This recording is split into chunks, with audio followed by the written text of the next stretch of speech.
Hello, Tony Atwood here with Michelle Garnett. Now, this is the Ask Tony and Michelle time, and we have a question about families and autism. I'm going to read the original question that we've received. Now, the question is, I work with parents of children with autism, and they are exhausted from preempting situations to avoid heightened feelings and behaviours. Now, the children are not comfortable being left with others and continually either check in or are extremely threatening or even doing self-harm until their parents return. The parents do not have the headspace to research or read long books.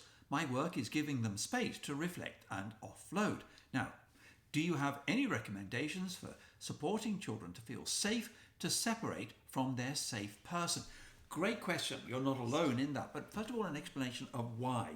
This is actually a tribute to the parents because they are so good at reading the autistic person, knowing when they're going to be upset, what circumstances cause them agitation, etc. They read the signals, correct the circumstances, and calm them down so well. And the thing is, nobody else is as good as the parents, usually mum, in that situation.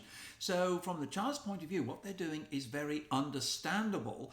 You're going, it's like they're in a storm and mum and dad are the life raft, and suddenly the life raft is gone. Am I going to sink? Am I going to die? What's going to hope?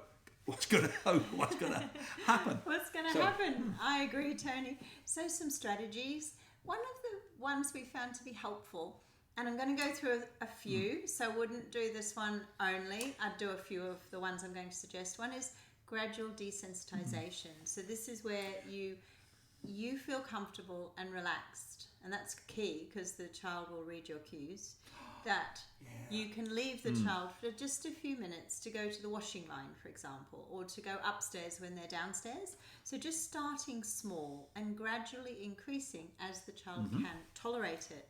Consistency is key.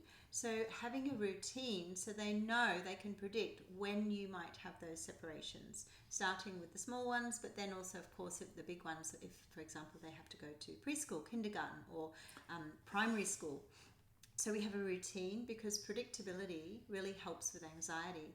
Make it visual, so you've got the routine where they can see it, obviously with pictures if they're not reading yet, but otherwise you can have simple words that show what's going to happen today. And the photographs can help because you can have happy pictures of the person enjoying themselves at the preschool, etc. Because often when they get there, it's okay. It's just the leaving. They can't imagine being able to do it. Now, we also know that it can be helpful to have what we call transitional objects. And this could be, for example, a blanket that smells of mum, if mum is the person that they're having difficulty leaving. Mum's perfect. Yep. It smells of mum. And it's like, and then the olfactory bulb very close to our emotional centres, it can really help soothe. Another one is to have on, if this is available, if they have some access to a smartphone, a video of mum that they can watch while they're at school, and mum's talking in a reassuring voice, reminding them of strategies to use and how much she's looking forward to seeing you when you come home. So video can be really helpful. Also, assign a safe person. So if you're trying to help the child attend school, then the secondary safe person, it's best if that person is a person that the child naturally likes, and then we build on that relationship, and over time that person becomes another safe person, but the safe person at school. Social stories, originally developed by Carol Gray, can be very helpful. If you haven't come across these, Google them. Social stories, Carol Gray, and you can write stories about that explain mum will always come back or dad will always come back, and explaining the situation in a very simple, autism-friendly, reassuring way.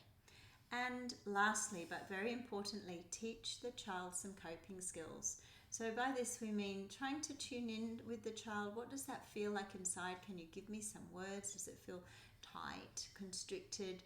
Does it feel sick in the tummy, headache, or sweaty palms? So we're starting to understand this is anxiety. This feels like anxiety. When our body is anxious, it's okay to start to relax and soothe. And the way we soothe it is we talk calmly to ourselves and we take deep breaths. So teaching them basic breathing exercises. Firstly, recognition of anxiety, and then a nice deep breath. So we breathe in into the tummy, You might lie them down and put a toy on the tummy so the diaphragm will actually go up and down as they breathe deeply. And that's amazing for just turning on the parasympathetic nervous system, giving the child a sense of safety. Practice the coping skills when they're not anxious, because if they are, they won't want to know. But if you've already trained them in that, it's so nice if they've got that skill in their skill set to say, let's do some deep breathing together and then we can be calmer. And lastly, I'd just say create a safe space at home where the child knows if you're not there, they can go there and feel soothed because there's sensory toys or there's certain textures they like. And etc. distractions, the things that they enjoy doing, so you can have fun when parents aren't there. Yeah. Now, the question is, if they start to use emotional blackmail and threats, there can be a temptation to be very threatening, confrontational consequences and very emotional, and it all ends in tears for everyone concerned. Now, it's important that when threats are made by the autistic child, what we say is this is anxiety talking, not necessarily the personality of the child talking. Right. So use that as a cue that they need compassion, support and understanding, and a range of strategies. Take a deep breath, you'll feel better soon.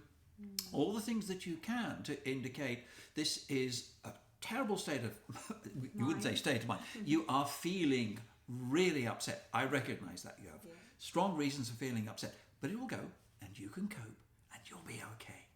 So it is that reassuring tone. Now, in this particular question was a concept of self-harm, which can be one of the ultimate ways of manipulation for somebody. And if that occurs, you need professional help, because that's a very serious issue, and you need to talk to a psychologist about what to do, because it's reached a point of needing professional help. It has better ways of managing the anxiety, in other words. Great to talk to you. I hope that was helpful. That's a great question. Yeah, it was. Thank you.